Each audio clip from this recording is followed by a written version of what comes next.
아들러가 하는 이야기가 있어요. 아들러가 하는 이야기. 미움받을 용기에서도 핵심 골자예요. 핵심 골자. 인간의 모든 고민은 땡땡땡땡에서 비롯된다. 어떤 걸까요? 땡땡땡땡에서 비롯된다. 네. 인간관계.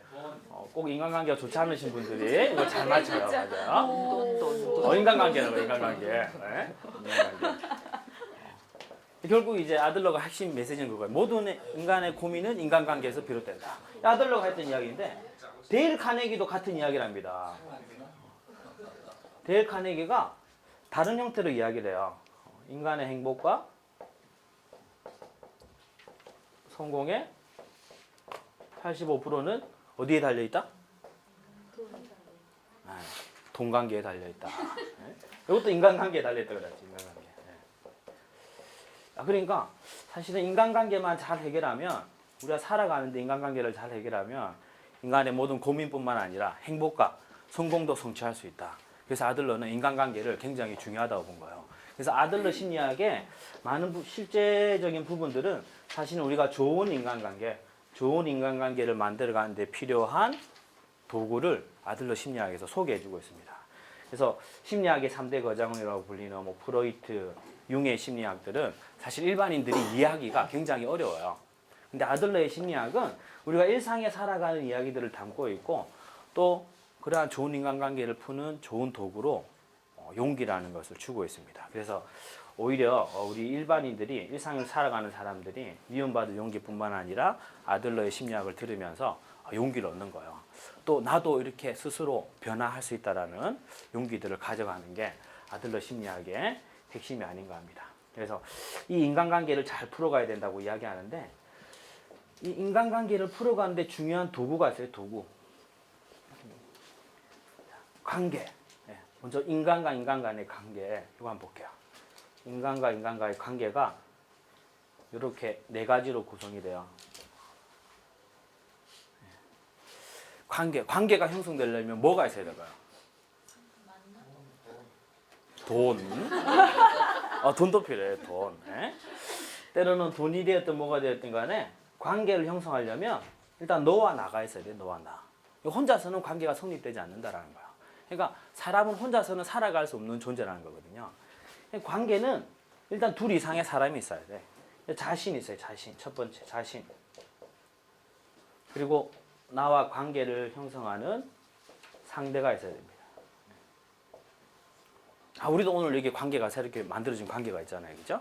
오늘 처음 만났어. 서로 이렇게 오시다 보면 아시는 분도 있지만 오늘 새롭게 만나시는 분들하고 이제 관계가 만들어지는 거야. 근데 왔더니 뻘쭘뻘쭘해. 이거 어떻게 인사하지? 인사는 하고 싶은데 서먹서먹하기도 하고 어떤 놈이 와서 중간에 이렇게 이게 서로 좀 소개시켜 줬으면 좋겠는데 그런 마음도 있으셨죠? 만날 마음이 없구나. 일단 자신과 상대의 관계 2명 이상이 생겨야 된다는 거예요. 그리고 두 사람 간에 이제 관계가 형성이 돼요. 어떤 관계가 생겨요. 오늘은 저는 여러분들과 평소에 지인분들도 있지만 오늘 새롭게 만나신 분들과의 관계는 어떤 관계가 형성됐어요? 강연자와 이렇게 방청객, 청취자, 이렇게 청중 이런 관계가 형성이 됐어요. 그리고 이 주변을 둘러싼 환경이 존재해요. 환경. 모든 관계에는 이 4가지 기본적인 요소들을 가지고 있습니다. 근데 아들러는 이러한 관계 속에서 이 4가지 요소 중에서 인간관계를 결정하는 데 있어서 가장 중요한 것이 있다고 그랬어요. 그래서 좋은 인간관계, 내가 지금 인간관계보다 더 개선된 행복한 인간관계를 만들고 싶다 그러면 이 4가지에서 먼저 바꿀 수 있는 거 바꾸라 그랬거든요. 이 4가지 중에 환경, 관계, 상대, 자신 중에 가장 바꾸기 쉬운 게 뭘까요? 환경, 자신.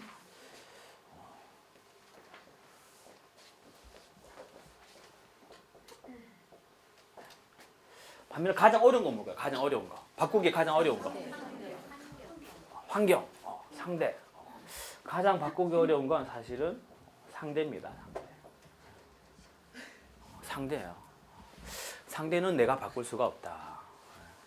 근데 우리가 인간관계상에 갈등이 여기서 많이 생겨요. 첫 번째 뭐냐면 바꿀 수 없는 상대를 내가 바꾸려고 해. 바꿀 수 없는 상대를 내가 바꾸려다 보니까 이 관계상에, 인간관계상에 갈등과 문제들이 생겨나는 거예요. 상대는 바꿀 수가 없다. 그럼 상대는 누가 바꾼다는 거예요? 스스로가 바꾼다. 지가 바뀐다. 네? 스스로가 바뀐다. 반면에 두 번째로 어려운 거 뭘까요? 두 번째로 어려운 게 환경이에요. 그래도 상대보다는 쉬워. 내가 직장을 다니고 있는데 직장에서 인간관계가 불편하다고 직장 금방 때려칠 수 있어요? 네. 때로는 그렇게 그만둘 수도 있다는 겁니다. 때로는 그렇게 우리가 관계를 끊을 수도 있다는, 환경을 바꿀 수도 있다는 거예요. 이직을 한다라든지 다른 형태로. 가족 간의 갈등이 심하다. 우리가 때로는 그 갈등에 관계들, 부모 자식 간의 관계, 부부의 연, 필요하면 바꾸기 어렵지만 관계도 끊을 수 있다는 거예요. 부모 자식 간에도, 부부 간에도. 네? 가장 쉬운 건 결국 뭐예요? 자신입니다. 자신.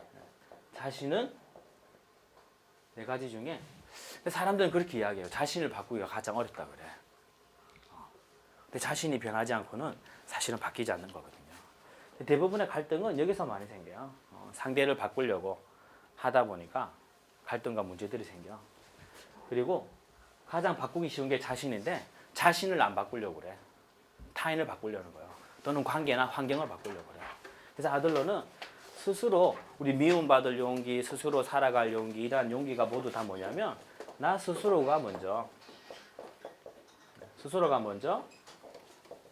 변화할 수 있는, 바뀔 수 있는 용기가 필요하다. 그 메시지들을 담고 있습니다.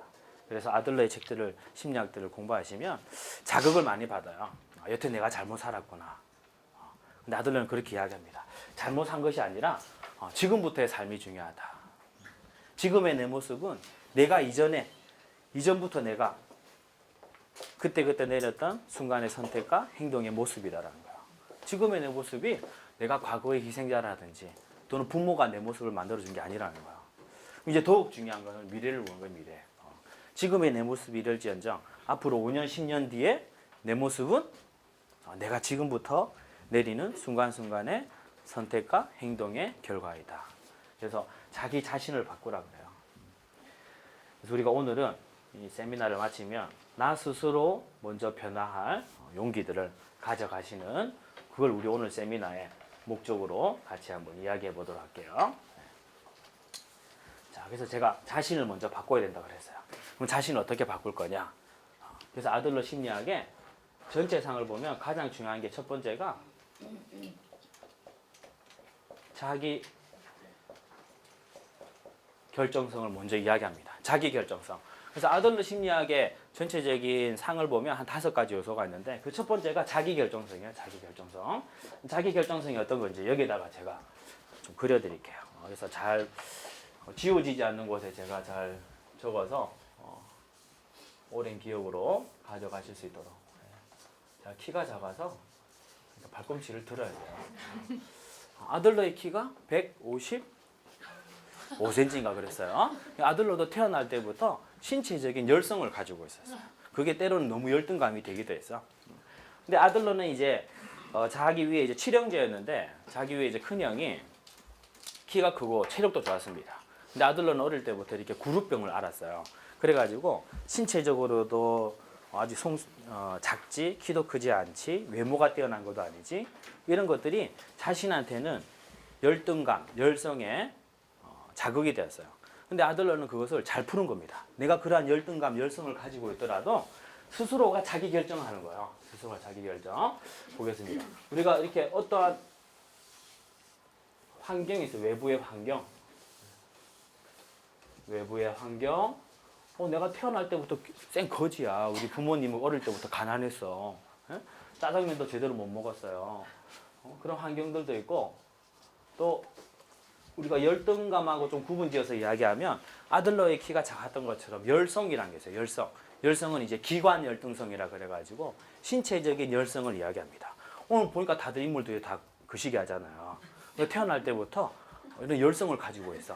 그래서 상대적으로 이쁜 사람에 대한 열등감들을 가지고 내가 인물은 떨어지지만 이 부족함을 내가 보상하기 위해서 노력하는 거예요. 인물이 안 되니까 공부 열심히 하셨잖아요. 그죠? 물론 때로는 그걸 잘못 쓰면 공부도 안 해. 네. 자, 그리고 이제 또 하나가 열등감이랑 열등감. 열등감은 감이 들어가서요. 감정이에요, 감정. 그러니까 내가 느끼는 감정이에요. 객관적이지 않아. 같은 조건에서도 개인에 따라서 다르게 해석할 수 있다는 거예요. 이러한 환경이라든지 열등감들에 의해서 우리 사람들은 어떤 환경에서 같은 조건이어도 자기 결정을 합니다. 자기 결정.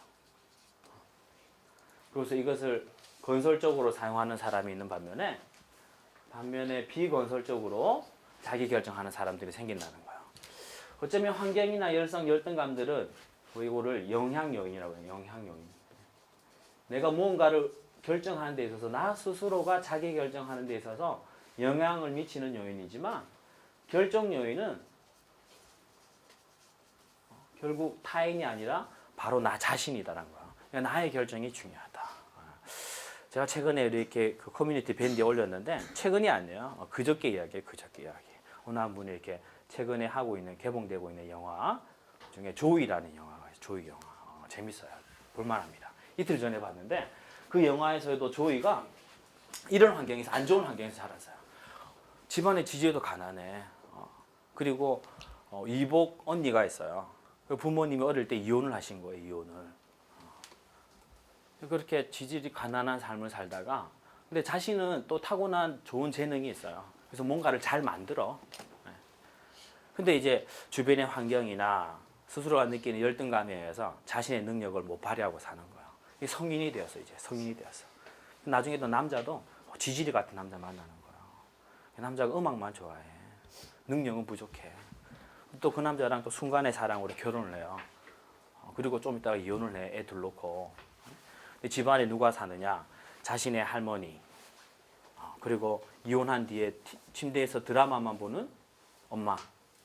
그리고 자기 남편 능력이 안 돼서 먹여 살리고 있어요. 그래서 지하방에 남편이 살고 있고 애 둘을 데리고 사는 조이라는 여자가 있습니다. 근데 그 여자가 스스로가 가지는 이렇게 좋지 않은 환경이나 열등감 이런 거에 의해서 자신 능력을 못 발휘하고 살다가 항상 자신의 옆에서 항상 자신에게 힘을 주는 한 사람이 있었어요. 그 사람이 누구였냐면 자신의 할머니, 미미라는 할머니였어요. 그 할머니의 힘을 얻어가지고 자기 결정을 해요. 근데 그것도 그런 거예요. 할머니가 옆에서 항상 조이 넌 나중에 꼭 성공할 수 있다. 네가 원하는 무엇이든지 이루어낼 수 있다. 라고 항상 옆에서 유일하게 용기를 주는 한 분이 계셨어요. 그런데도 처음에는 조이도 자기 결정을 건설적으로 하지 않았던 거예요. 난 안 된다. 지금 하루하루도 먹고 살기 바쁘지 않느냐. 항상 그렇게 환경을 탓하는 거예요. 그러다가 어느 순간에 할머니의 도움으로 자기 결정을 합니다. 그래서 건설적인 방향을 선택하는 거예요. 이 자기 결정에 의해서 스스로가 건설적인 대응, 행동을 하느냐 또는 비건설적인 대응을 하느냐 비건설적인 행동을 하느냐 결과가 나중에 달라진다는 거야. 우리가 이걸 다른 표현으로 보면 이게 인풋이에요. 인풋.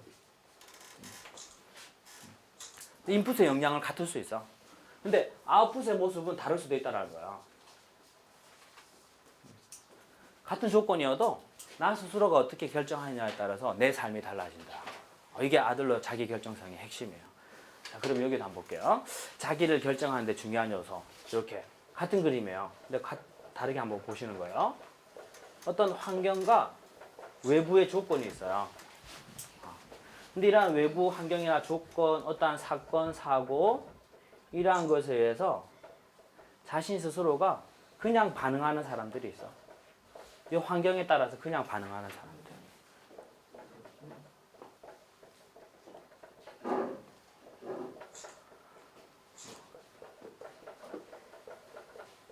환경이나 조건, 사건에 대해서 그냥 반응하는 사람들을 우리가 반사적 모델이라고 해요. 반사적 모델.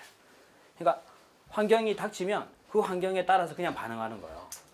근데 자기를 결정한 스스로가 자기 결정성을 가진 사람들은 동일한 환경, 조건, 사건에 대해서 내가 어떻게 반응할지를 스스로가 뭐랄까요? 그러니까 자기 결정이란 거는 여기서 스스로가 내가 어떻게 반응할지를 선택하는 거예요, 선택. 자기 결정은 스스로의 선택이라는 거예요, 스스로의 선택. 환경과 조건, 사건은 같지만 내가 거기에 대해서 어떻게 반응할지를 선택하는 능력, ability. 이게 자기 결정성이에요, 자기 결정. 자기 결정성 모델 또는 주도적 모델이라고 표현하는 겁니다. 주도적 모델. 자, 그럼 이걸 잘 보세요, 이거. 내가 어떻게 반응할지를 스스로 선택한다. ability, responsibility. 뭐요? responsibility. 책임이죠, 책임. 그러니까 자신의 삶을 스스로가 선택하고 스스로가 책임지는 거예요. 이 사람들은 뭐예요? 반사적 모델은 뭐냐면 사실은 자신의 인생을 책임지지 않는 행동이에요. 책임지지 않고 내가 태어난 조건, 환경, 내 주변에서 일어난 사건, 사고에 책임을 넘기는 삶이에요. 책임을 회피하고 자신의 인생에 살아야 될, 스스로가 풀어야 될 다양한 인생의 과제들을 회피하는 선택이 바로 반사적 모델이에요. 현대 사람들이 스스로 고통받는 이유는 여기에 있다고 본 거예요. 나 스스로가 책임을 회피하려는 거예요, 사실. 근데 그게 아니라 스스로가 책임지려고 하고 스스로가 선택하려고 하면 거기서 자신의 삶, 진정한 삶이 이루어진다. 자, 그리고 이 차이를 뭘로 받느냐? 반사적 모델로 사느냐, 스스로 선택하는 삶을 사느냐, 이 차이를 용기가 있느냐, 용기가 없느냐, 그 차이로 같이 본 겁니다. 그래서 자신의 삶을 살아갈 용기, 그 다양한 용기 중에 한 가지가 바로 미움받을 용기였던 거예요. 네.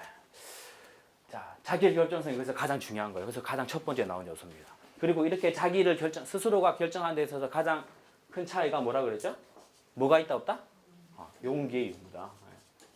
용기의 유무에 따라서 나 스스로가 환경이나 사건, 열등감, 열성에 탓하지 않고 자신의 삶을 사느냐, 자신의 삶을 살지 못하느냐, 그 이야기들을 보는 거예요. 자, 그리고 이러한 영향 요인 중에 몇 가지 한 가지들을 한번 풀어볼게요. 먼저 여기서 열등감에 관한 메시지들을 좀 더 이야기 드릴 거고, 그리고 우리가 이렇게 한 가지 더 이렇게 비건설적으로 대응하고 행동을 하게 되면 사람들이 결국 비건설적으로 대응하고 행동하는 데에는 한 가지 목적이 있다. 목적. 모든 인간의 행동과 또는 뭔가 행동이나 말에는 인간만이 가지고 있는 목적이 있다는 거거든요. 비건설적인 대응이나 행동을 하는 목적은 뭐냐면 좀 전에 풀어드렸던 거예요. 책임을 회피하는 거야. 스스로의 책임. 근데 어떤 책임이냐? 우리가 살아가는데 필요한, 살아가는데 직면해야 될 몇 가지 인생 과제가 있다고 그랬어요. 이 인생 과제를 회피하기 위해서 비건설적으로 행동한다. 그래서 오늘은 첫 시간에는 자기 결정성에서 영향 요인 중에 열등감과 인생 과제에 관한 이야기들을 같이 좀 드리도록 할게요. 왜냐하면 아들러 심리학을 우리가 잘 이해하려면 먼저 열등감을 잘 이해해야 돼요. 그럼 열등감이란 무엇이냐? 인간이 느끼는 부족함이다. 모든 인간은 열등감을 가지고 태어난다고 그래요. 살아가면서도 모두가 이 열등감들을 느끼고 삽니다. 이게 뭔가 다른 사람이 잘 되면 그때 느끼는 감정, 시기심 이런 것도 열등감의 하나의 종류예요. 열등감이라고 해서 열등감이 하나의 감정으로 끝나는 것이 아니라 그 열등감 속에 포함되는 다양한 감정들이 있습니다. 이 열등감은 기본적으로 이런 구조들을 가져요.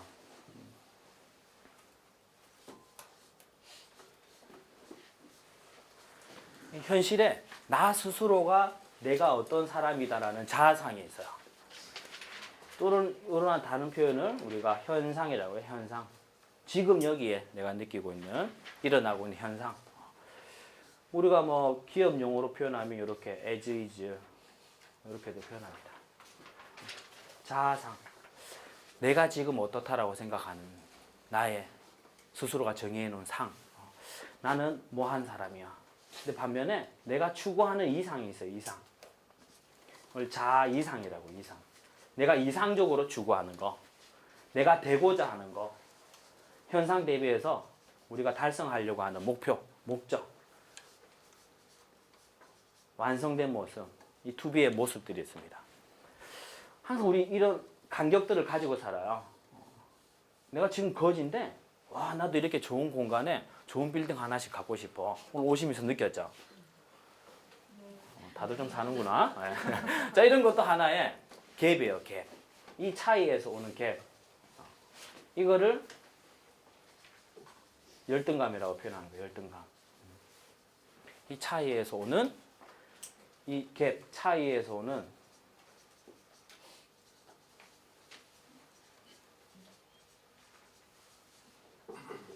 음성적인 감정의 총체를 열등감이라고 합니다. 열등감. 그런데 이 열등감, 열등감 속에 포함되어 있는 감정들이 어떤 게 있을까요? 시기심도 있어. 시기심도 있어. 질투도 있겠죠. 그죠? 부러움도 있을 거고. 또 이런 열등감이 갭이 굉장히 커지면 어떨까요? 와 정말 나도 저렇게 되고 싶은데 도저히 달성할 수 없는 수준이야. 뭐 자기를 비하기도 하고, 이런 두려움도 느끼기도 하고, 다양한 감정들이 열등감에 포함될 수 있다는 거예요. 열등감이 하나의 감정이 아니다. 이 갭에서 이 차이에서 오는 음성적 감정의 총체를 열등감이라고 그래요. 근데 이 열등감을 우리가 잘 사용해야 된다는 거예요. 잘 사용해야 된다. 왜? 인간은 누구나 다 이런 열등감을 가지고 살 수밖에 없어요. 왜? 사람들은 인간이란 것은 태어날 때부터 이런 열등감을 가지고 태어난다는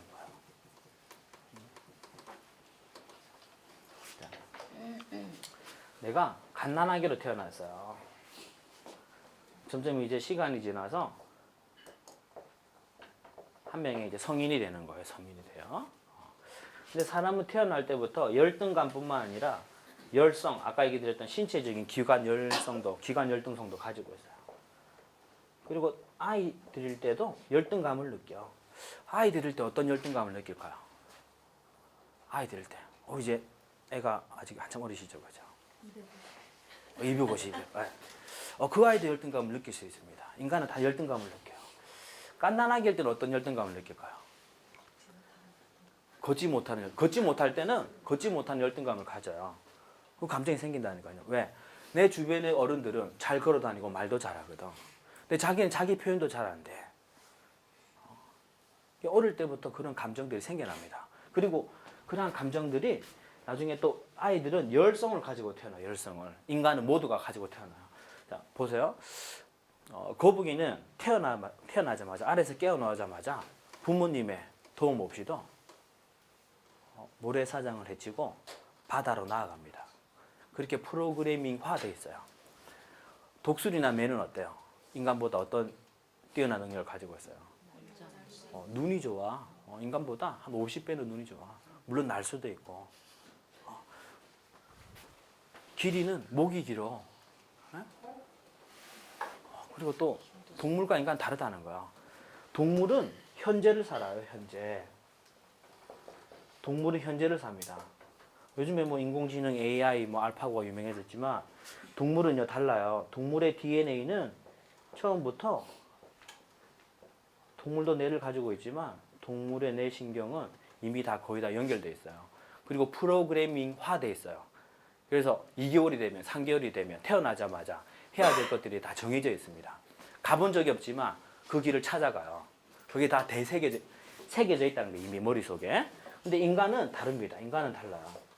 인간은 부족한 존재예요. 부족한 존재. 부족한 존재로 태어나요. 태어나자마자 아이가 가지는 뇌신경 세포의 수는 어른들과 비슷해요. 근데 미리 프로그래밍화 되어 있는 거. 이미 뇌신경 세포들 간에 연결이 되어 있어서 태어나자마자 이렇게 해야 된다, 저렇게 해야 된다라고 서로 연결되어 있는 뇌신경의 세포 연결수가 17%라는 거예요. 17%. 17%는 뭐냐? 태어나자마자 주변에 어른이 있으면 엄마로 인식하고 먹여달라고 울고불고 이런 것들이에요. 17%는 연결되어 있는 거예요. 나머지 83%는 뭐냐?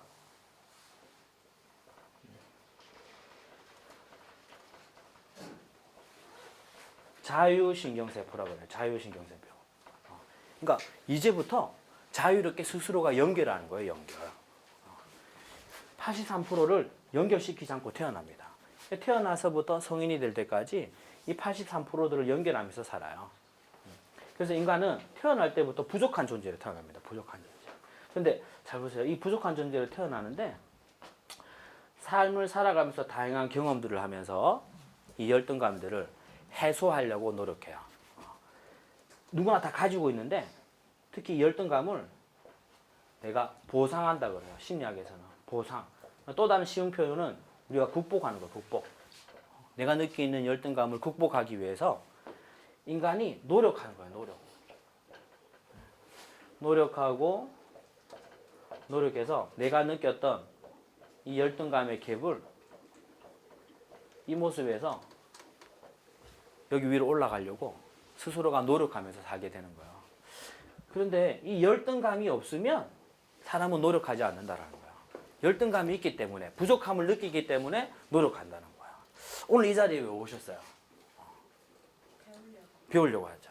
내가 뭔가 배움에 부족함이 있기 때문에 왔다는 거예요. 물론 여기 오지 않았다고 해서 배움에 부족함을 느끼지 않아서 안 오신 건 아니야. 근데 내가 여기 오게 만들었던 그 주된 목적은 뭐냐면 내가 느끼는 배움의 부족함, 배움의 갈망을 채우기 위해서 여기 온다는 거예요. 여기 온다. 그러니까 사람은 열등감을 느껴야 움직인다는 거예요. 왜?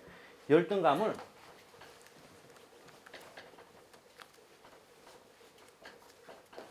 극복하는 거, 열등감을 보상하는 거, 이것을 우리가 우월성의 추구라고 그래요. 우월성의 추구.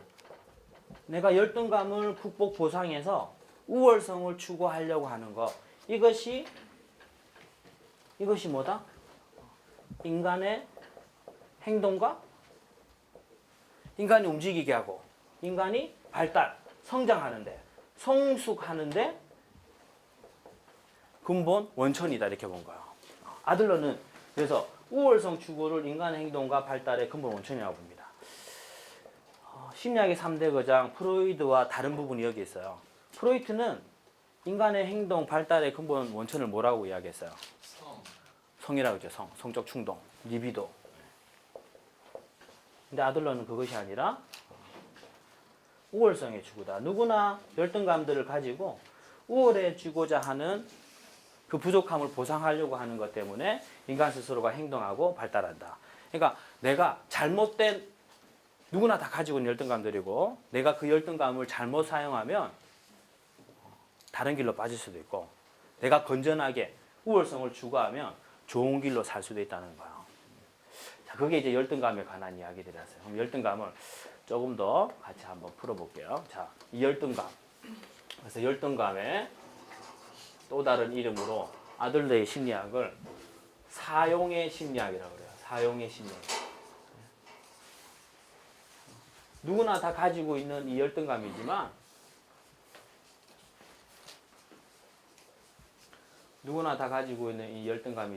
이 열등감을 어떻게 사용하느냐에 따라서 우리 인생의 결과들이 달라지더라.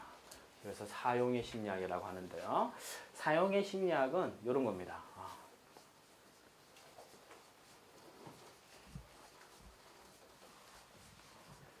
내가 무엇을 가졌느냐보다, 내가 무엇을 가지고 있느냐보다 내가 가진 것을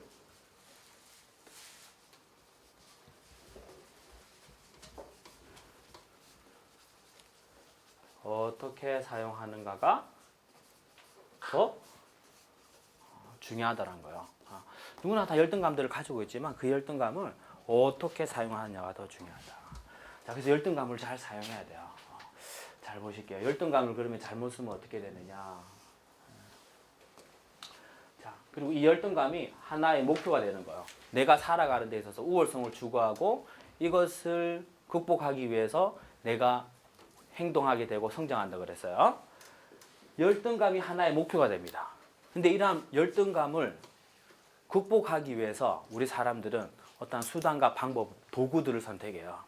수단과 방법, 도구들을. 열등감을 해소하기 위해서 수단과 방법, 도구로 우리가 가지는 것이 바로 성격이고 퍼스널리티예요. 사람의 형성, 성격의 형성도 열등감에서 온다 이렇게 보는 거예요. 이 열등감을 내가 어떻게 해소하는지, 이 열등감을 해소하기 위해서 내가 선택한 수단과 방법이 퍼스널리티다. 아들은 그렇게 이야기합니다. 그래서 이 수단과 도구로 열등감을 극복하기 위해서 성격이나 퍼스널리티들을 만들어 갑니다. 자, 근데 이것이 잘못 발현이 되면 이런 거예요.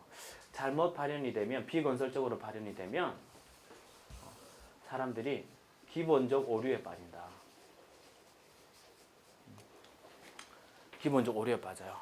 기본적 오류에 빠진다는 게 아까 얘기 드렸던 인생의 과제들을 내가 회피하려 하거나 또는 열등감이 잘못 발현되면 때로는 열등의 컴플렉스로 바뀌어요. 컴플렉스. 열등감하고 컴플렉스는 완전히 다른 개념이에요.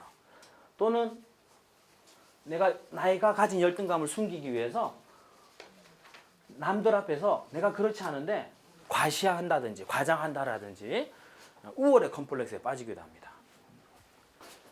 건설적으로 사용하는 건 마찬가지예요. 건설적으로 사용한다는 것은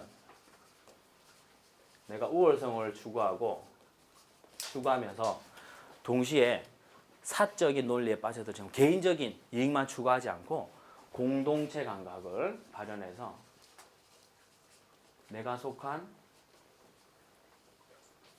공동체에 같이 헌신하고 배려하고 그래서 공동체 전체의 목적을 이뤄간다.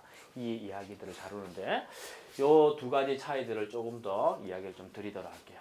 자, 열등의 컴플렉스. 열등감이 잘못 사용되면 열등 컴플렉스나 우월 컴플렉스, 기본적 오류에 빠진다. 이 이야기를 드린 거예요.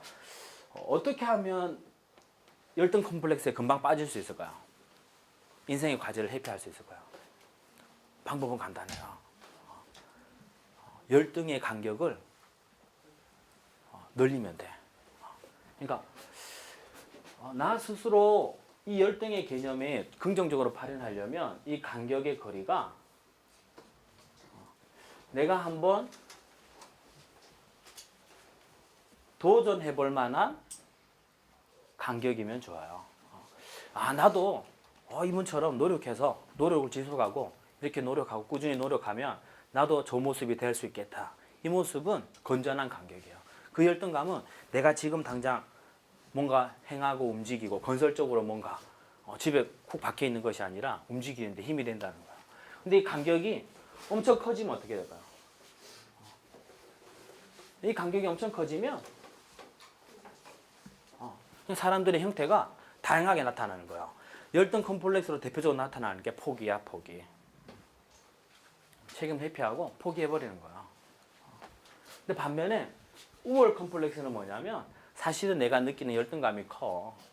근데 이걸 남 앞에 드러내는 게 싫은 거예요. 숨기려는 거야. 내가 가지고 있는 열등감이 있지만 다른 걸로 남들 위에 서려고 하는 거예요. 다른 걸로 지지 않으려고. 그래서 모든 여성이 그렇진 않지만 이렇게 불필요한 명품백으로 시장을 한다든지 친구들 앞에 그런 거 다른 걸로 내가 꼴려. 다들 가방을 가리시네.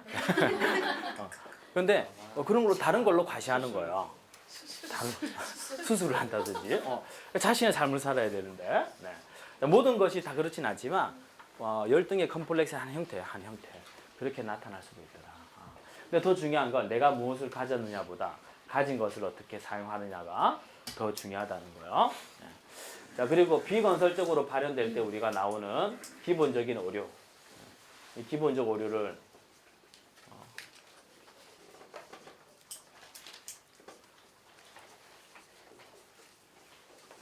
베이직 미스테이크라고 합니다. 그러니까 내가 열등감을 극복하는 데 있어서 잘못된 선택을 하게 되면 기본적 오류에 빠지더라 사람들이. 기본적 오류에 빠지는 대표적인 5가지 유형을 한번 볼게요. 기본적 오류 약자로 뭐예요? BM이죠. BM. 네.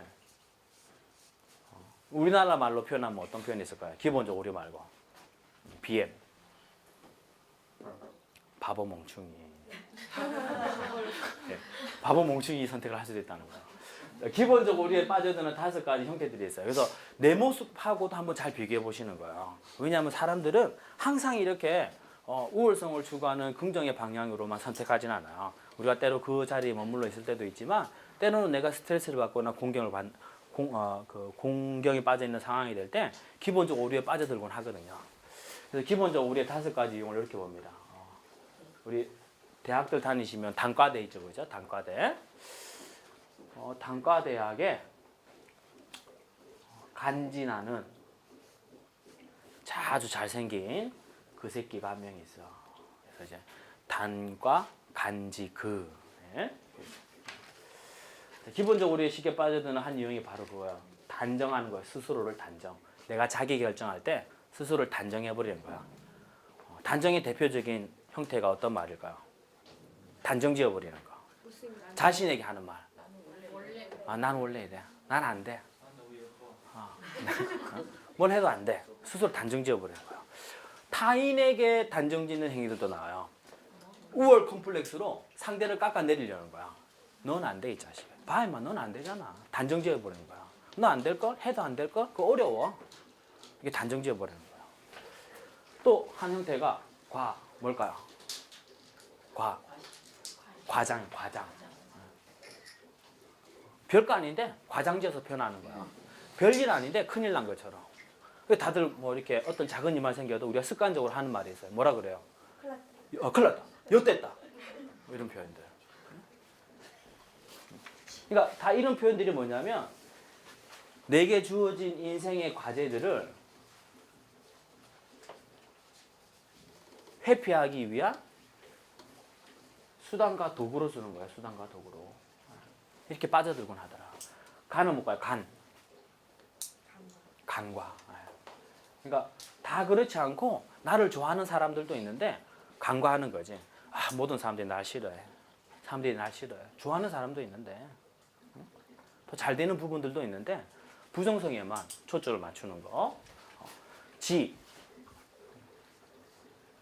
지나친 일반화.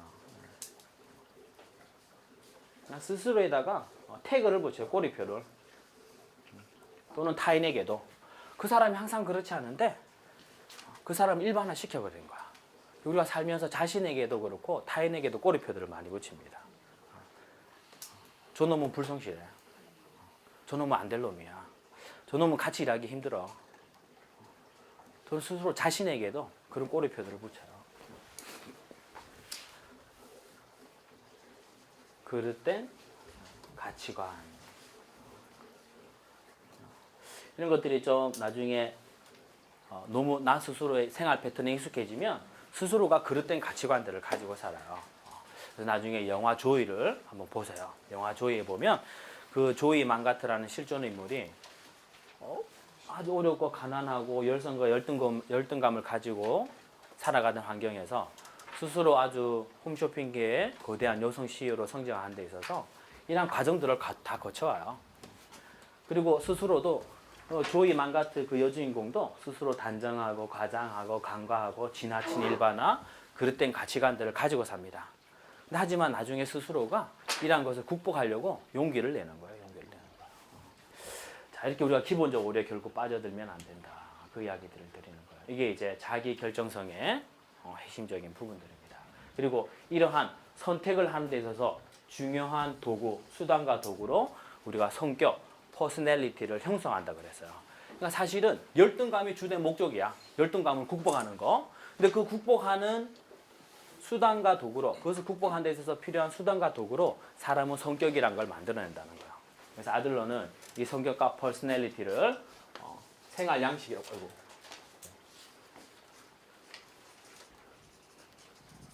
생활 양식이라고 그래요. 양식. 그래서 라이프 스타일이다. 자, 근데 이러한 생활 양식도 자신의 환경과 열등감, 열성에 의해서 만들어졌지만 이 생활 양식도 스스로가 선택한 거란 거예요. 스스로가 선택. 즉 무슨 말이냐? 같은 환경과 조건에서 태어나더라도 자신의 생활 양식이나 성격은 다를 수 있다는 거예요. 내가 어떤 결심을 하냐에 따라서 성격은 바뀔 수 있다. 그래서 생활 양식을 아들러는 이렇게 표현합니다. 우리가 일상적으로 성격이라고 하면 사람들 인식이 어때요? 바꿀 수 있다 없다? 바꿀 수 없다라고 보는 거예요. 근데 아들러는 생활 양식이라고 그렇게 표현한 거예요. 왜? 생활 양식은 성격뿐만 아니라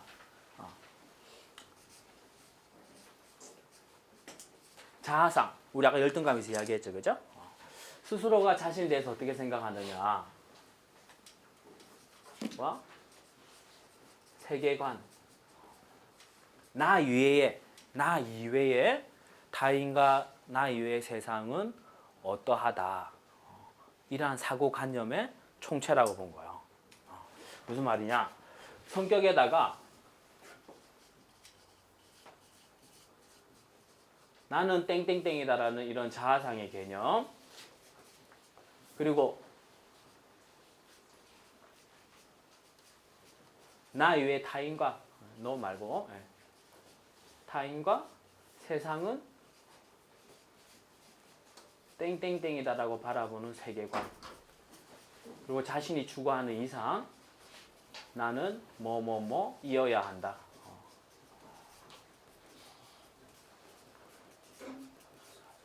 이런 자아 이상들이 같이 더해졌을 때 생활 태도를 결정한다 그랬어요.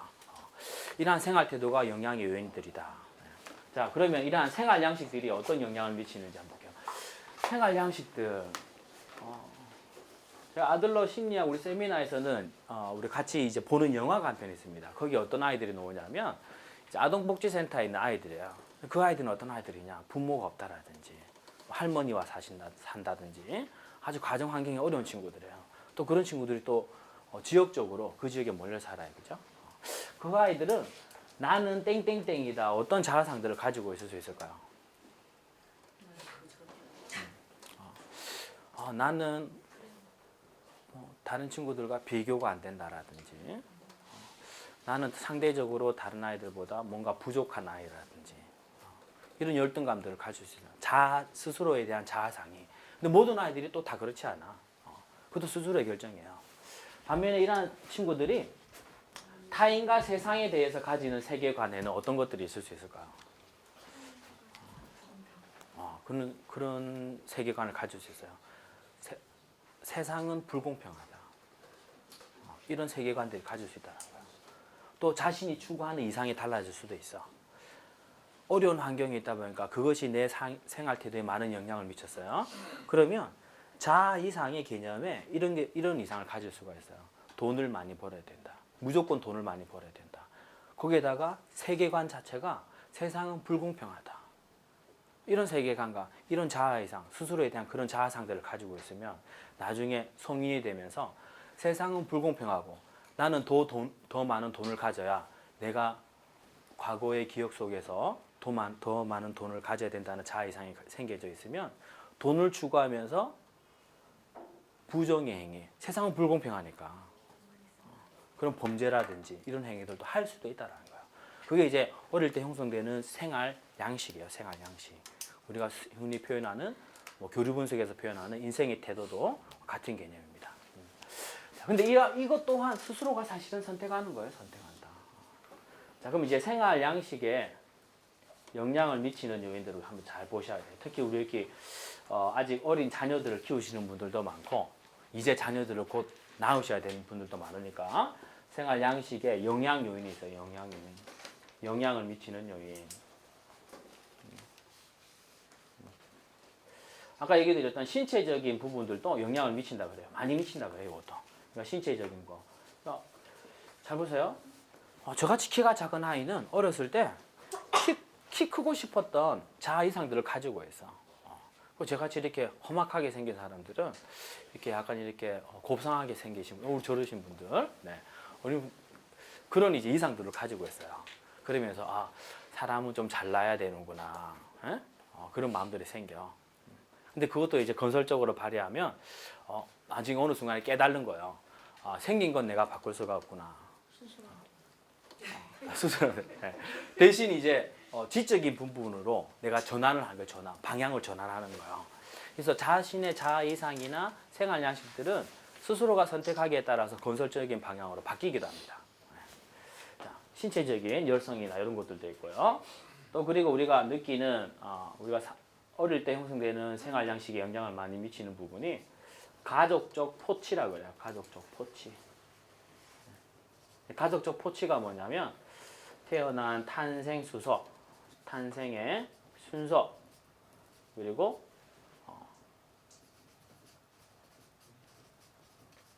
형제들 간의 경쟁,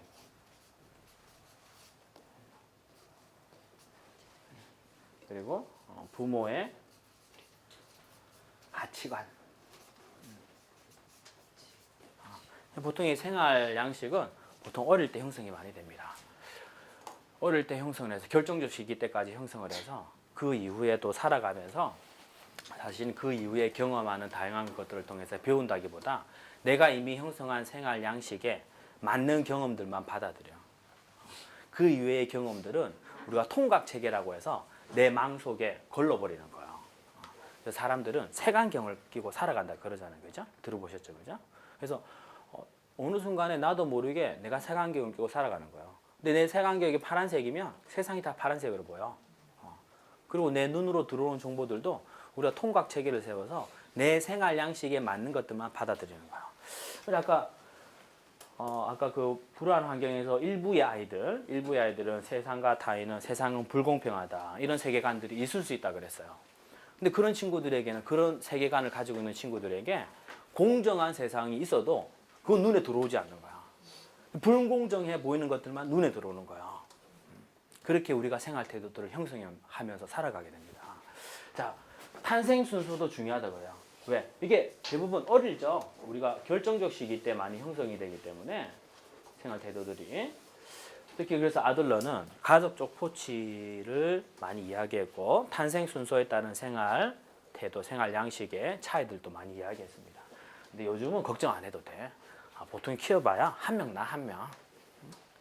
우리 원장님은 이렇게 6 이렇게 줄줄이 이렇게 넣으셨는데 요즘은 6 놓으면 죽어. 욕 먹어요, 욕 먹어. 놓은 자녀들한테도 욕 먹어. 왜 이렇게 많이 나가지고? 첫째는 내 고생 시키냐 그러고, 막내 때는 학교도 못 보내.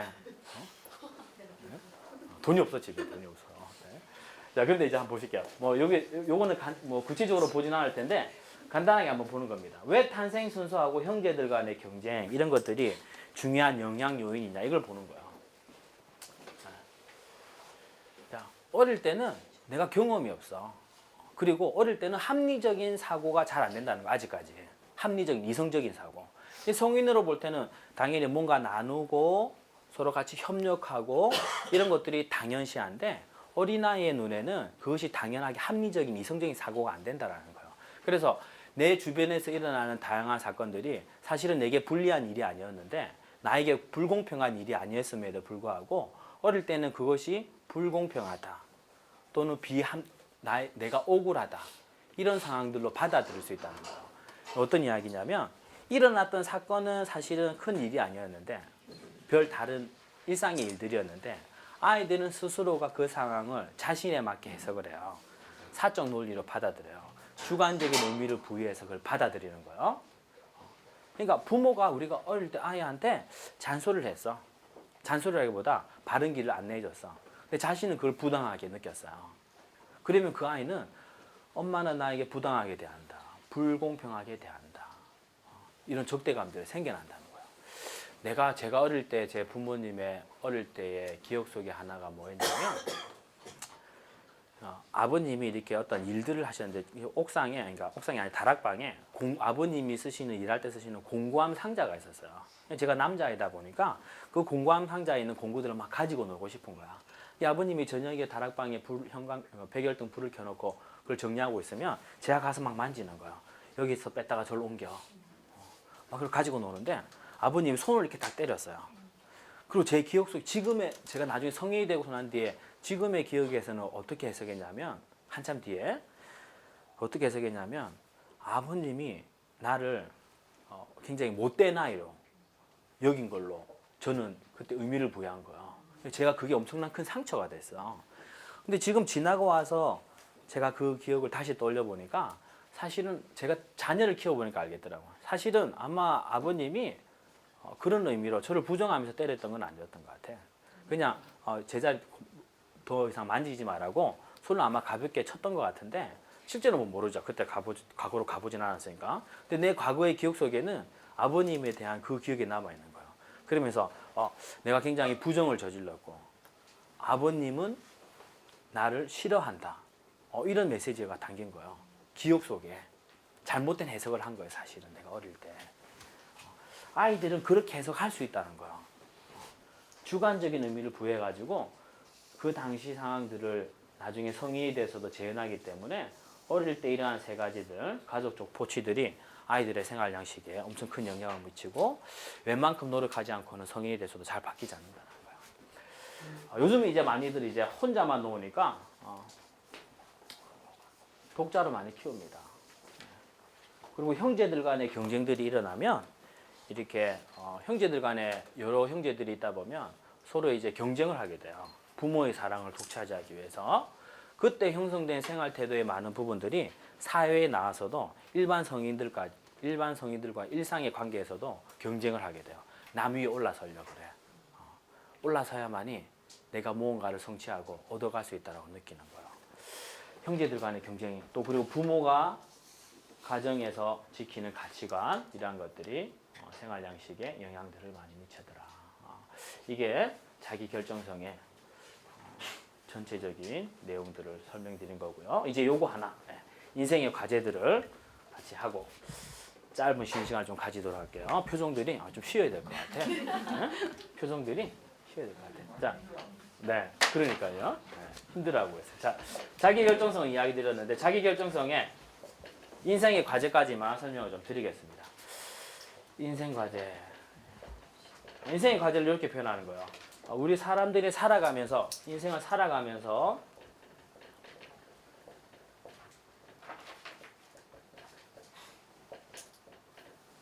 꼭 직면해야 할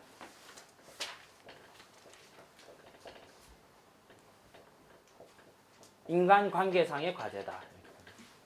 인간관계상의 과제. 인간관계가 중요하다 그랬잖아요. 인간관계상에 살아가면서 피할 수 없는, 즉 피할 수 없는 과제가 있다. 그것이 세 가지가 있다 이렇게 본 거예요. 첫 번째가 사랑이라는 과제예요. 사랑이라는 과제. 가정에서 부부 또는 부모 자식 간에 인생 과제가 있어요. 두 번째, 좀 더 사회 공동체로 확장된 거예요. 우정의 과제. 교우, 친구들 간에. 아마 오늘 모임도 우리가 아마 이 두 번째 과제에 거의 포함되지 않나 생각됩니다. 그 다음에 이제 더 넓은, 좀 더 확장된 과제가 우리가 일이다, 일. 우리가 하는 일에서 사람들 간에 만나고 형성하는 인간관계의 과제들이 있다. 이 세 가지를 본 거예요. 이 세 가지가 중요하고 이 세 가지는 모두 다 직면해야 된다. 피할 수 없다라는 거예요. 피할 수 없으면 우리가 그걸 잘 맞닥뜨리고 해결을 해야 돼요. 자, 이 과제들에도 이런 인생 과제 세 가지가 있는데 이 과제에도 세 가지 요소가 있어요. 모든 인생 과제에는. 첫 번째가 관계였어요. 관계 교류. 관계상의 모든 세 가지 과제마다 교류가 일어난다. 두 번째, 관계가 관계 형성된다. 두 번째가 감정의 교류. 각 과제마다 감정의 교류하는 형태가 달라요. 깊이도 다르고. 세 번째가 심리적인 거리감이 있다. 심리적 거리감.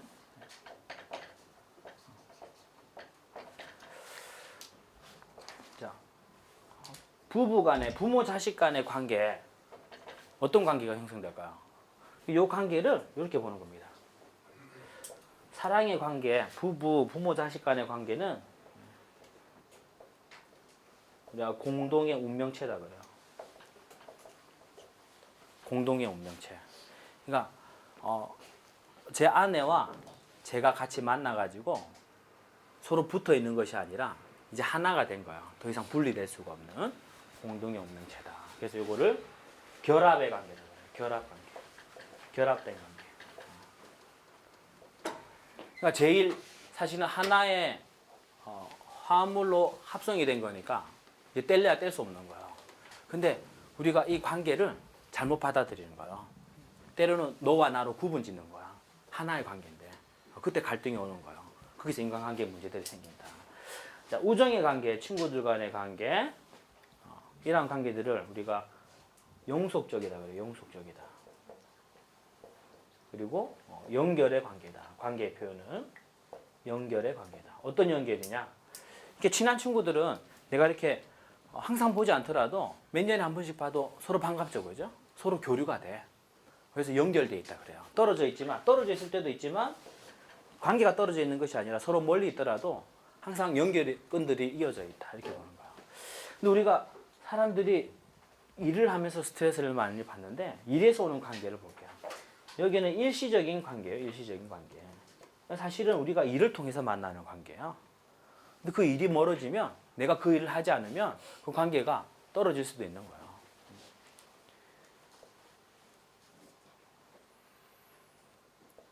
이거는 상관관계라고 해요. 상관관계. 관련이 있을 때 연결이 되고 관련이 없을 때 관계가 끊어지는 거예요. 근데 보세요. 우리가 직장에서 이렇게 관계 형성이 되고 감정의 교류도 한번 볼게요. 감정의 교류. 어디가 감정의 교류가 많아요? 사랑이죠. 사랑. 당연히. 그래서 사랑의 관계에서는 감정의 교류가 깊어요. 우리가 때로는 이성적인 사고, 감성적인, 감정적인 어떤 결정을 할 때 감정이 더 주관해. 즉 뭐냐면 감정이 결정하면 이성이 따라오는 거야. 합리화를 시켜줘, 이성이. 자, 우정들은 감정이 주관할 때도 있고 이성이 주관할 때도 있습니다. 왜냐하면 영속적인 관계, 연결 관계이기 때문에. 근데 보세요. 사랑은 감정이 더 주관한다 그랬어요. 그죠? 그러니까 사랑의 관계에서는 우리가 옳으냐 그르냐를 따지기 전에 감정의 교류가 더 중요하다. 그러니까 잘못된 감정의 교류들을 가지고 있으면 우리가 이성적으로 뭔가를 따져도 맞지 않는다는 거, 트러블이 생긴다는 거예요. 감정의 교류가 가장 깊어요, 당연히. 일적인 부분들은 당연히 감정의 교류가 멀죠. 필요한 부분만 서로 감정 교류하는 거예요. 사실은 일적인 부분으로만 따지면 아들러는 굳이 감정의 교류들이 많이 일어날 필요가 없다 그래요. 왜냐하면 우리가 인간관계상에 특히 일이라는 과제를 보면 감정보다는 이성이 먼저 주관을 하고 거기에 따른 감정들이 같이 달라붙는 후순위의 선택이에요. 그런데 일본인들하고 우리나라 사람들이 왜 스트레스를 많이 받냐면 이게 거리감도 보세요. 거리감. 사랑이라는 것은 거리가 짧아요. 항상 가까이 있어요. 우정은 좀 더 멀리 있어요. 그죠?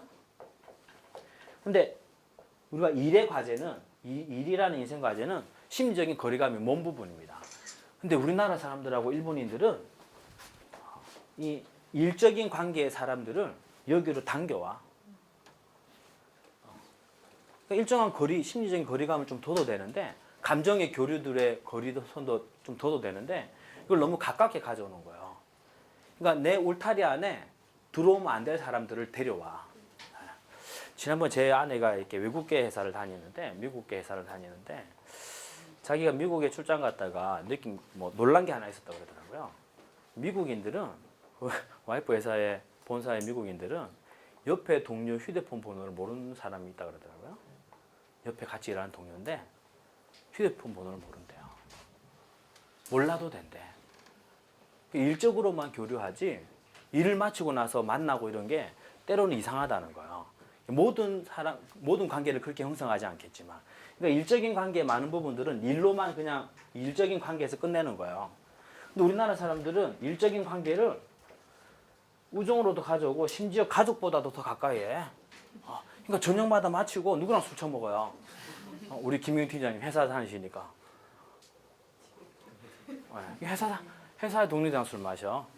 주말에 회사 동료들이랑 어디 놀러 가. 네?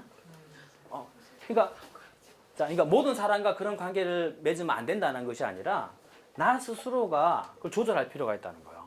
근데 우리나라 사람들은 이걸 너무 많이 가져오다 보니까 감정의 교류도 더 심해지고 또 그래서 이성적으로 사고하고 관계해야 되는데 이제 감정이 일에도 관여하게 되는 거예요. 너무 많이 당겨와. 그것이 오히려 그래서 미움받을 용기의 한 메시지도 바로 그 메시지입니다. 때로는 과제 분리해라. 때로는 너무 가까이 받아들이지 마라. 뭘 해도 될 사람. 거기서 오히려 인생의 스트레스나 인간관계상의 갈등이 온다. 그게 이제 자기 결정성 내에 우리가 기본적으로 알아야 되는 인생에 대한 과제들이에요. 그래서 이 세 가지 과제들은 항상 잘 풀어야 된다는 거예요. 자, 그리고 이제 가끔씩 이렇게 이야기하시는 분들이 있어. 일을 안 하고 살면 되지 않느냐. 그렇게 이야기해요. 뭐 일을 안 하고 살 수도 있죠. 그런데 이 일이란 게 온 거요. 요 이야기들을 여기구나. 자, 우리가 왜 일을 하면서 살아야 되느냐? 요거까지만 하고 쉴게요. 이미 뭐 쉬고 계신 분들도 있어. 이미 쉬고 계신 분들도 있는데 괜찮아요. 자, 아들러 심리학의 아들러의 궁극적인 목표는 한 가지입니다. 그러니까 뭐냐면 자기 결정성, 인지론, 아들러 심리학에서 이야기하는 5가지 기조가 있는데 그러한 것들을 통해서 궁극적으로 추구하는 한 가지가 바로 그거예요. 자립과 조화를 통한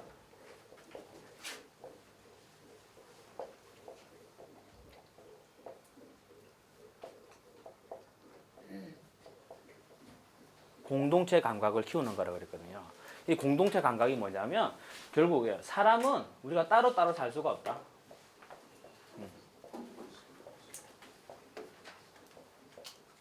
왜? 사람은 열성을 가진 존재이기 때문에 혼자서 살아서는 사람으로서의 가치가 없다라는 거예요. 그래서 우리가 사회 공동체를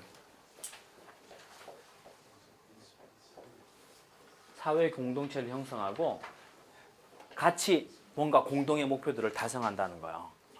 그런데 내가 따로 있을 때와 달리 공동체로 들어오게 되면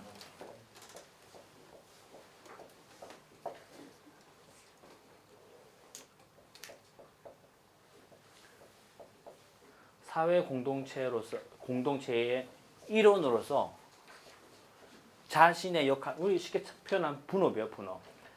일원으로서 자신이 해야 할 역할과 책임이 있다는 거예요. 사회 공동체로서. 공동체 일원으로 해야 될 역할과 책임. 그게 뭐냐면 아들러는 일이라고 이야기하는 거예요. 일. 그래서 모든 사람은 일을 해야 되고 그 일이 사회 공동체에 같이 있어야 된다.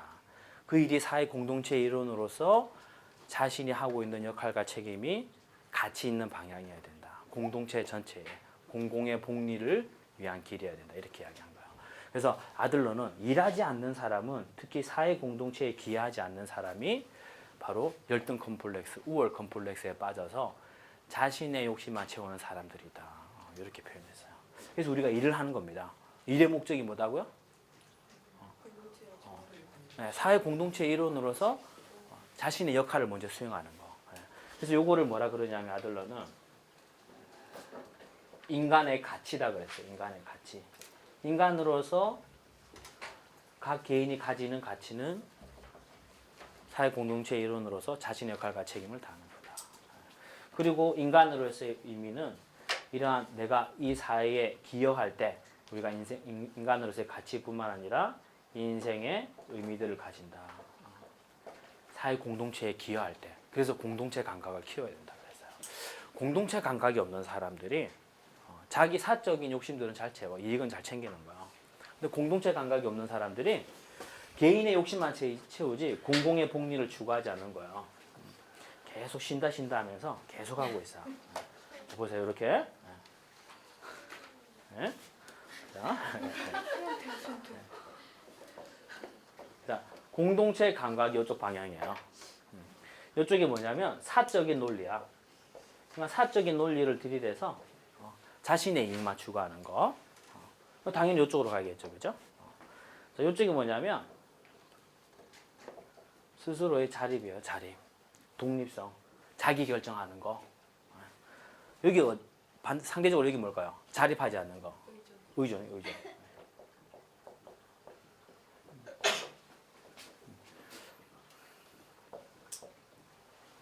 여기가 우월성을 추구하는 영역이에요. 더 나아지고자 노력하면서 공공의 복리를 추구하는 방향으로 의사결정하는 거. 사적인 논리를 추구하는 거. 스스로가 선택하지만 공동체에 반하는 행위를 하는 거예요. 이거를 아들러는 지배자 유형이라고 했어요. 지배자 유형. 지배자 유형이다. 남 위에 서려고 한다. 윈 루즈의 패러다임들을 가진 사람들이야. 항상 남 위에 서려 그래.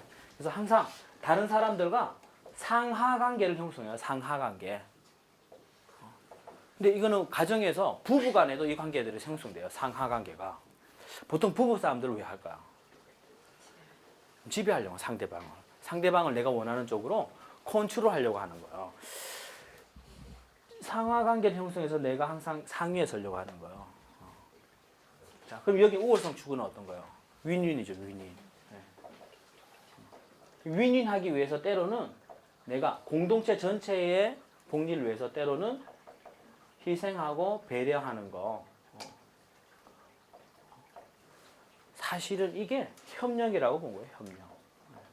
협력이라는 게 꼭 도와주는 것뿐만 아니라 공공의 복리를 위해서 내가 희생하는 거, 내가 배려하는 거. 가정에서 내 아내를 위해서 열심히 일하고 양육한다고 애 키운다고 아침마다 고생하는 내 아내를 위해서 내가 아내가 시키지 않아도 나도 피곤하지만 내가 아내를 위해서 뭔가 먼저 해주는 거. 그건 희생이에요, 희생. 배려고. 그게 공동체 감각이 있다는 거. 이건 다른 거다. 나중에 부부 관계에 아들의 심리학도 같이 보겠지만 여기가 지배자 유형이야. 자, 여기 볼게요. 공동체 감각은 있는데 오존하는 사람들이야. 어떤 유형일까요? 이런 사람들.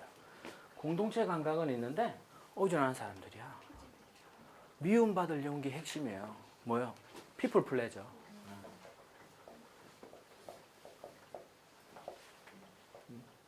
자, 이런 사람들이 뭘 하느냐? 자, 보세요.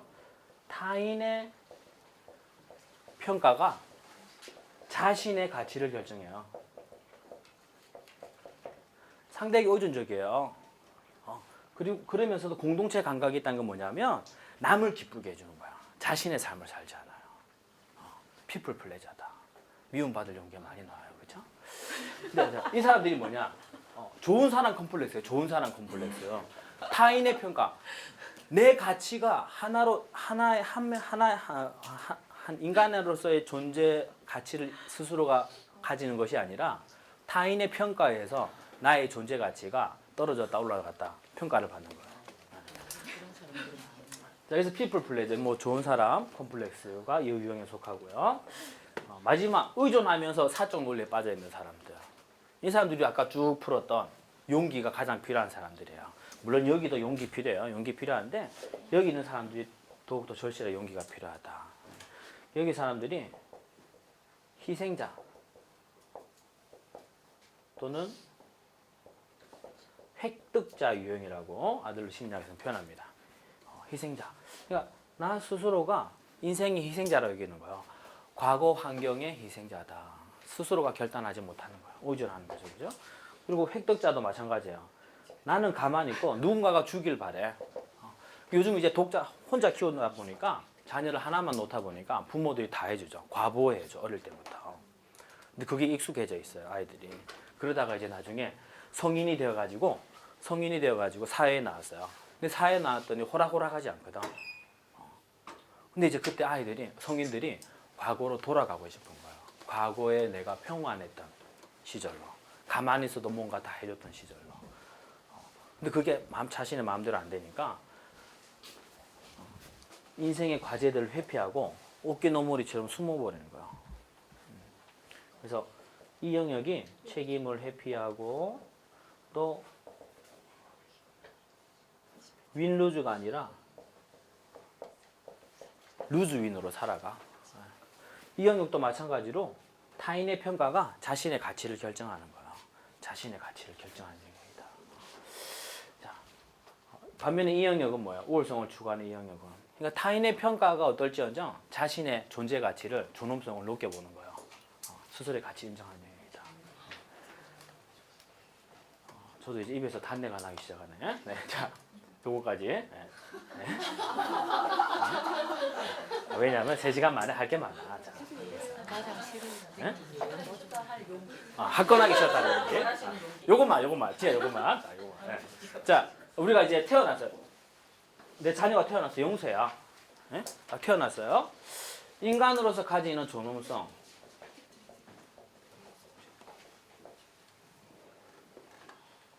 인간으로서 가지는 존엄성. 네. 아들을 이렇게 본 거예요. 누구나 다 고귀하다. 존엄성을 가지고 있다. 이렇게 본 거예요. 근데 우리 사회가 요구하는 존엄성들은 타인과 사회에서 평가받는 거예요. 어떻게 평가받아요? 태어나면 가정에서 어떻게 자라요? 한 5세 때까지 예를 들면 어떻게 자라요? 왕처럼 자라지, 왕처럼. 우리 딸이 뭐 하면 제가 항상 이뻐해줘. 뭐든지 괜찮아. 집에서 가정제를 키워요. 5살 딱 넘어가면 어떻게 해요? 미운 새끼야, 미운 새끼. 이놈의 새끼는 엄마는 아빠 닮았다 그러고 아빠는 엄마 닮았다 그러고 니놈이 이제 초등학교 들어갔는데 이 새끼 공부도 못하네. 고등학교 때까지도 공부를 못해. 그 이제 고등학교 때 이제 사회에 나왔어. 사회 나왔는데 어때요? 처음에 이제 사회 나왔을 때 좌절과 고난을 많이 겪죠, 그죠? 역경을 더 많이 겪고 계속 바닥에 헤매는 거예요. 이렇게 쭉 살아가요, 이렇게. 이러다가 이제 나이 들면 존엄성이 바닥을 쳐요, 바닥을 쳐. 그러니까 타인의 평가에 의해서 자신의 가치를 결정하면 이렇게 사는 거예요. 그러니까 타인을 의식하는 사람들은 자신의 존엄성이 자신에게 달려 있잖아요. 그러니까 우리가 심어줘야 될 게 뭐라는 거예요? 스스로에게도 타인에게도. 그러니까 타인의 결정에 의해서 자신의 가치가 결정된다는 거의 핵심이 뭐냐면 자신의 가치를 스스로 결정하는 거예요. 그것도 자기 결단이다. 그러니까 상대방이 좋은 자기 결단을 할 수 있도록 내가 해줄 수 있는 거는 용기를 부여해 주는 것밖에 없다 이렇게 보는 거예요. 자기 자신에게도 용기 부여하고. 그래서 이렇게 결단을 내릴 때 우리가 항상 일상에서 벌어지는 모습들이에요. 우리가 항상 인생을 살다 보면 좋은 때도 있고 나쁜 때도 있어요. 일이 잘 될 때야. 우리 잘 될 때 뭘 해줘요? 우리 애가 뭔가 잘하고 이러면 칭찬해, 칭찬. 어우 잘했네, 어우 이뻐, 어우 응? 역시 내 딸이야 그래요. 근데 이제 애가 못했어. 그럼 뭐라 그래요? 이 새끼 너 엄마 닮아가지고 말이야 제대로 할 줄 아는 게 없어 이렇게 질책해요. 근데 보세요. 칭찬하고 질책한다는 건 뭐냐면 자신의 가치를 네 가치는 엄마 아빠의 칭찬과 칭찬에 의해서 네 가치는 결정되는 거야. 너는 성적에 의해서 결정되는 거야 이 자식아 이렇게 이야기하는 거야. 근데 반면에 잘 보세요. 용기 부여는 달라요. 다음 시간 끝나고 용기 부여를 이야기해 드릴 거예요. 자, 우리가 자기 결단하는데 중요하기 위해서 용기가 필요하다 그래서 용기. 잘했을 때도 용기를 부여해줘요. 올라가겠죠, 그죠? 못했을 때는 어떻게 하는 거예요? 칭찬해 주겠다는 거는 이런 거예요. 잘했을 때는 칭찬하지만 못했을 때 뭐 하겠다는 거예요. 질책하는 거예요, 칭찬은. 반면에 용기 부여라는 것은 이런 거예요. 못했을 때도 용기 부여해 주는 거예요. 그걸 높여주는, 올려주는 거예요. 그렇게 해야 인간으로서의 존엄성이 같이 있어진다는 거예요. 우리가 칭찬과 질책의 패러다임으로 즉 타인의 평가로 자신의 가치를 결정하게 되면 생활 태도에 너는 나의 친구가 아니라 너는 나의 그러니까 칭찬과 질책의 패러다임에 익숙해져 있으면 그런 생활 태도들이 갖춰지면 나중에 성인 사회에 나와서 나 이외의 다른 타인과 세상을 경쟁자로 보는 거예요. 경쟁자. 아까 4가지 유형에서 보세요. 공동체 추구와 자립의 영역을 제외하고는 윈 루즈나 루즈 윈이에요. 경쟁자로 보는 거예요. 경쟁자로. 경쟁자 의식이 강해져요.